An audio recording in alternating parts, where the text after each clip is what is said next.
decades, Hillsong Church, founded in the suburbs of Sydney, Australia, grew from a small congregation to a global phenomenon, with its music arm, Hillsong Worship, becoming a powerhouse in the Christian music industry. However, beneath the surface of soaring melodies and packed arenas, a storm was brewing.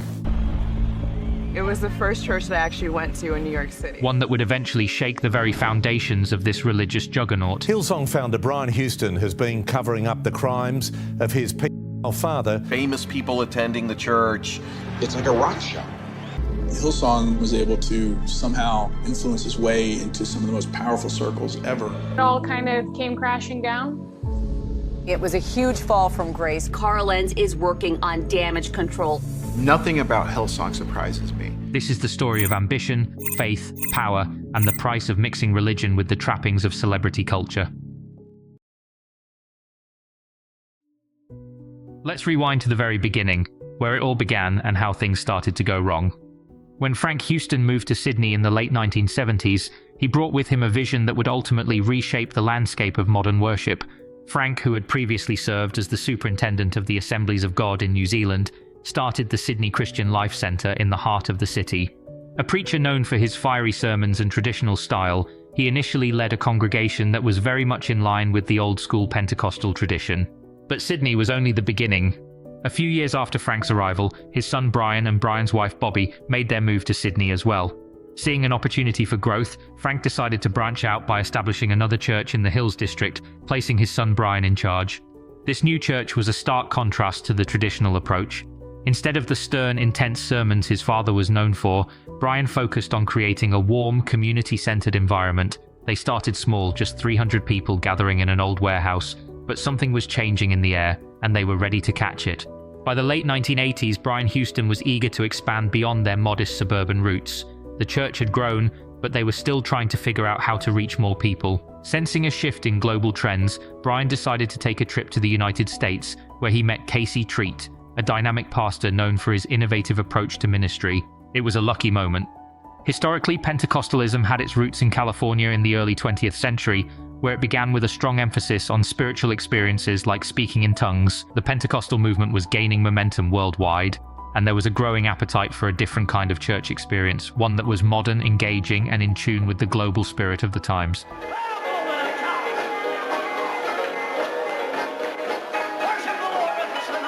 But by the 1980s, the movement was becoming more global, more corporate, and more strategic. It wasn't just about spiritual fervor anymore, it was about building a brand, creating an experience, and making church something that felt relevant and exciting. Brian returned from the United States with a new vision for the future of his church. He realized that, to grow, they needed to think bigger, beyond the boundaries of a traditional suburban church. He saw the importance of music in creating a sense of belonging and excitement, and understood that church could be about more than just sermons. It could be about a complete experience. The church could tap into the global trends and provide an atmosphere that made people feel like they were part of something larger. This was about giving the customers what they wanted and recognizing that, in a modern world, the church needed to evolve to stay relevant. It was this realization that led Brian Houston to start incorporating a more contemporary approach to worship, one that was much more focused on the needs and desires of the congregation. It wasn't just about preaching, it was about engagement. And the church that I see is a church of influence. It's a church so large in size that the city and nation cannot ignore it. Brian Houston released this mission statement, and it was titled, "The Church That I See." It's a church growing so quickly that buildings struggle to contain the increase. The Pentecostal movement, known for its vibrant worship and charismatic leaders, operates on a unique idea that a special messenger, anointed by God, is chosen to deliver his word. This messenger often brings with them a specific message, and in many cases that message is one of prosperity. Known as the prosperity gospel, this doctrine suggests that accepting Jesus brings with it not just spiritual blessings, but also material wealth, health, and success. If you believe, you will receive. That is God penetrating your heart. It's burning on the inside of you, and you need to make a vow of faith of $1,000. Oh, Bob, couldn't you say 25? No! Brian looked at what was happening in other parts of the Pentecostal world and thought, wow, you can really do that? Inspired by the promise of prosperity and blessing, Houston set out to make this vision a reality. He was clever in his approach, taking what his father had already established in the realm of church planting and the Pentecostal movement and reimagining it for a modern audience. The real turning point for Hillsong came in the early 1990s with the emergence of Hillsong Worship. This was when the church hit upon the music angle and realized just how powerful it could be. They found their secret weapon in Darlene Zschech, a former child star with a deep understanding of contemporary musical culture. Zschech had a knack for creating music that resonated with the masses, and under her leadership, Hillsong began to produce worship music that was both heartfelt and catchy. Initially, Hillsong was just the name of the band, but as the music gained popularity across Sydney and Australia, the brand grew. The church eventually adopted the name Hillsong in recognition of how closely the music and the church were intertwined. Hillsong's music began to spread beyond Australia, exporting a unique sound and style that quickly caught on around the world. By the 1990s, Hillsong had begun licensing its music to Christian organizations worldwide, creating not just a new avenue for worship, but also an exponential source of revenue and exposure. Hillsong was no longer just a local church in Australia, it had become a global brand. Hillsong has done a great job of monetizing the music. It's been a tremendous revenue source for the ministry. Through its clever use of music and media, Hillsong tapped into a deep vein of spirituality and culture that resonated with people around the globe. It wasn't just about sermons and services anymore, it was about creating an experience, a lifestyle, a movement that people wanted to be a part of. For many who grew up in church, worship songs have always been a part of the experience, but at some point, many began to realize that the songs they had known and loved for years were all written by one source, Hillsong. The reason? Hillsong's music wasn't just good, it was better than anyone else's, and this became a key strategy in Hillsong's rapid rise to prominence. Hillsong understood early on that music is more than just a background element in worship. It's a powerful tool for connection and influence. The church's leaders saw music as a way to reach beyond their walls, to infiltrate other churches and communities, and they did so with a simple but brilliant strategy: write the best worship songs anyone had ever heard. The key to their success was in marrying the themes of church worship with the sound of contemporary music. Hillsong music from the 2000s, for example, sounds a lot like the pop music of that decade. Fast forward to today, and you'll notice Hillsong's newer music carries echoes of bands like Coldplay. The goal has always been to stay current, making music that feels fresh and relevant, rather than simply rehashing old hymns. Hillsong's songs are new, shiny, and designed to captivate. So if you go to Hillsong any week, there are songs that even if you went every week, you would have never heard, because they're new. They're being tested live on the audience every Sunday. The 1990s and 2000s saw rapid expansion, with Hillsong churches opening across Australia and then internationally. London, New York, Los Angeles, Paris, Hillsong was becoming a global brand, with its worship music as the soundtrack to this expansion. Indeed, songs like Shout to the Lord, Oceans, and What a Beautiful Name became staples in churches of various denominations, transcending Hillsong's Pentecostal roots. As Hillsong's music arm grew, so did its commercial success. Album sales, concert tickets, and merchandise became significant revenue streams. The line between ministry and business began to blur, a development that would later become a point of contention. This financial success allowed for bigger productions, world tours, and high-profile collaborations. Hillsong conferences became major events, drawing tens of thousands of attendees and featuring guest speakers from across the evangelical world. By the end of the 2000s, Hillsong had grown into a major global player in the world of contemporary worship music and Pentecostalism. But there was one market they hadn't fully conquered yet, the United States. Recognizing the potential influence and reach they could achieve in America, Hillsong made its move in 2010, establishing a new base in one of the world's most iconic cities, New York. Hillsong's choice for its main US location was very strategic. They picked Irving Plaza, a popular concert venue in Manhattan, right in the middle of New York City. This move into a concert hall rather than a traditional church building symbolized Hillsong's intent to blend worship with the experience of a live music event, aiming to attract a younger urban crowd that might otherwise feel disconnected from conventional church settings. In Hillsong's system, the people who thrive are often those with a particular set of skills, charisma, charm, and an ability to draw in crowds and donations. And in this context, one man stood out, Carl Lentz. My name is Carl Lentz. I pastor Hillsong New York City. I have gum because I break rules. Not supposed to have gum, but I do it anyway. By the early 2010s, he was given the opportunity to lead Hillsong's New York City branch. Carl Lentz was a key figure in the church. His ability to present the gospel in a fresh and accessible way made him a key player in this expansion.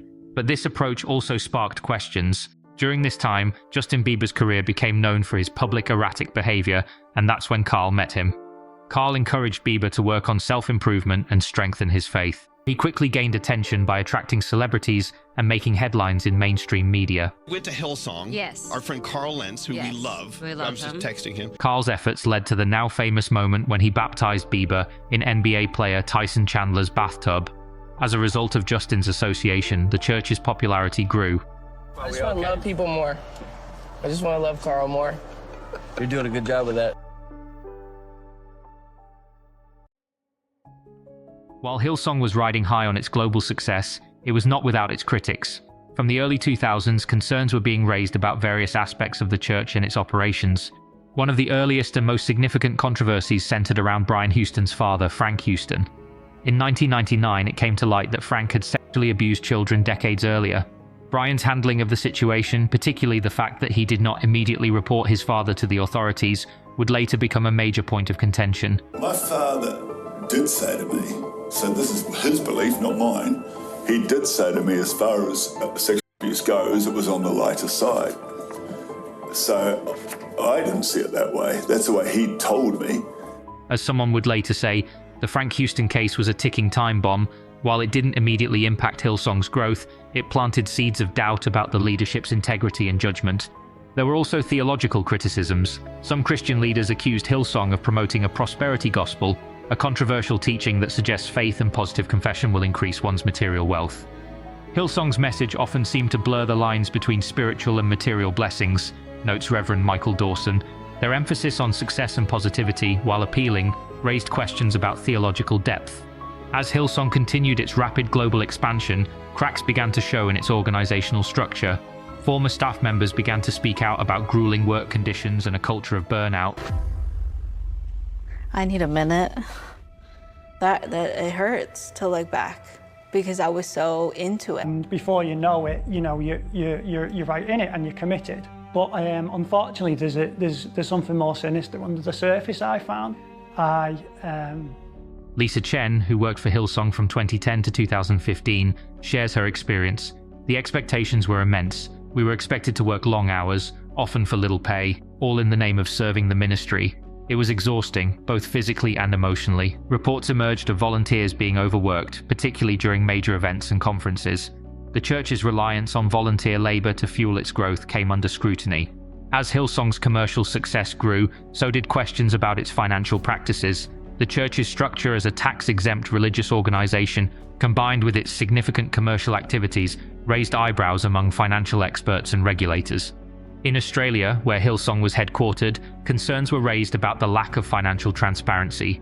The church's complex structure, with multiple entities and revenue streams, made it difficult for outsiders to get a clear picture of its finances. Realizing just how bad the money abuse was. These debit cards that are loaded directly with tithe money. They were used on clothes, weekly manicures, fancy... In November 2020, the Hillsong empire was rocked by a major scandal involving one of its most prominent figures, Carl Lentz, the pastor of Hillsong NYC. Lentz, known for his hipster style and celebrity congregants, was fired for moral failures, which were later revealed to include extramarital affairs. Hey girl. Hi. I appreciate you. I'm glad I know you, and I just don't have a lot of words or energy, or I can't sleep, struggling. But if I'm within 10 miles of you, I'll come and see you. It just happened. Bye.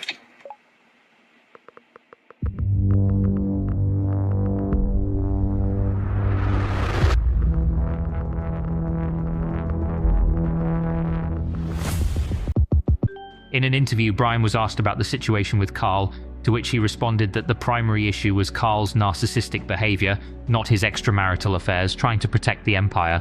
However, on April 17, 2021, leaked audio of a call between Brian Houston and Hillsong leadership discussing Carl Lentz's firing surfaced on YouTube, offering a different perspective on the matter. I can honestly say before God, the first time I ever heard any moral complaint against Carl was when Tolu contacted me. The scandal was a body blow to Hillsong's carefully cultivated image. Lentz had been a key figure in the church's expansion into the United States and had become something of a celebrity in his own right. The Carl Lentz scandal was a turning point. It shattered the illusion of Hillsong's moral superiority and raised questions about the culture that had allowed such behavior to occur. In the wake of the scandal, more stories began to emerge about misconduct within Hillsong's leadership ranks. The floodgates had opened, and the church's reputation was taking hit after hit. Negative publicity surrounding Hillsong Church began to taint its music arm by association. Some worship leaders began to distance themselves from Hillsong music, concerned about the message it might send to their congregations. The once unstoppable Hillsong brand was now becoming, in some circles, a liability. As controversies mounted, cracks began to show in Hillsong's leadership structure. Reports of power struggles and disagreements over the handling of various scandals began to surface. Former Hillsong elder reveals, there was a growing disconnect between the global leadership and the local churches. Many of us felt that the response to various controversies was inadequate, but our concerns were often dismissed. Brian probably wanted people to know that he did not know. Yeah. But he knew because I told him so. The centralized power structure that had facilitated Hillsong's rapid growth was now hampering its ability to address problems effectively. Decision-making was concentrated in the hands of a small group, primarily the Houston family and their close associates. As the leader and founder of Hillsong, Brian Houston was facing more and more criticism. In 2021, Houston was charged by Australian police for allegedly concealing his father's sexual abuse. While Houston denied the charges, the legal battle cast a long shadow over both him and the church he had built. In February 2022, Marty Sampson, a longtime Hillsong songwriter and worship leader, announced his departure from the church. Sampson had previously made waves in 2019 when he publicly shared his struggles with faith, a shocking revelation for someone who had penned numerous popular worship songs. The pandemic had already disrupted live performances, but as restrictions eased, Hillsong Worship faced new challenges in booking venues and drawing crowds. Album releases were also affected.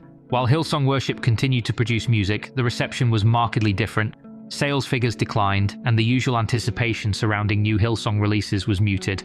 Years later, several churches across the globe decided to cut ties and stop singing their songs. Should we listen to songs that have good Christian lyrics but are written by false Christians? Maybe such as Hillsong or Bethel or... If something is true, then it's true. There are a lot of songs written by real Christians that are bad theology. But I do think it's important not to get sucked into those movements. Hillsong is an aberrant movement with really aberrant theology. Because of the popularity of their music, you see, Hillsong uses their music as a hook, and then they pull you into their theology through their music. I would never be comfortable in singing a song from Hillsong in my church. For years, Carl Lentz was the face of Hillsong's expansion in the US, known for his charisma, style, and ability to attract celebrities and young congregants to Hillsong's New York branch. But when Lentz could no longer serve the church's interests, Hillsong swiftly distanced itself, casting him aside and using him as a scapegoat for the broader issues the church was facing. In the midst of these crises, Brian Houston, Hillsong's founder and global leader, moved quickly to control the narrative. Determined to protect the church's image, Houston employed a team of PR firms, lawyers, and media experts to navigate the fallout. His strategy was clear: to present himself and the church as victims of external attacks, deflecting blame onto others and casting critics as villains. I encourage you, in fact, to focus on the church you know, and love, and not be distracted by all the devil's efforts. I'm committed to stop even looking at that stuff. We've not just been under attack. We've come under absolute assault. We're in a spiritual battle, possibly bigger than ever before. Houston's hostility towards the media and anyone looking into Hillsong's affairs became apparent. He frequently portrayed himself as a victim, aiming to generate sympathy and shift public perception. However, as the blame game continued and fingers were pointed in all directions, the church's internal chaos only grew more evident. Without Lentz and the celebrity support that came with his popularity, Hillsong found itself in a precarious position. The church's appeal had always been partly due to its glamorous image and its ability to attract high-profile followers. With that gone, there were serious questions about how long Hillsong could maintain its congregation and its influence. Fast forward to today, and Hillsong as a movement, or a brand, or a church depending on your perspective, is still standing, but it no longer carries the same intensity or momentum it once had. The series of scandals and the subsequent loss of public trust forced Hillsong to scale back significantly, closing several of its locations around the world. While Hillsong continues to offer services in multiple countries, its future is uncertain. The scandals have left a lasting mark on its reputation, and without the star power that once drove its growth, the church is struggling to recapture its former energy. Brian Houston may continue to try to control the narrative, but the cracks in the foundation of Hillsong's empire are hard to ignore. With declining trust, a shrinking congregation, and ongoing legal and public relations battles, Hillsong faces an uphill battle to reclaim its standing in the global religious landscape. The coming years will be crucial in determining whether Hillsong can evolve and rebuild, or if it will continue its slow decline.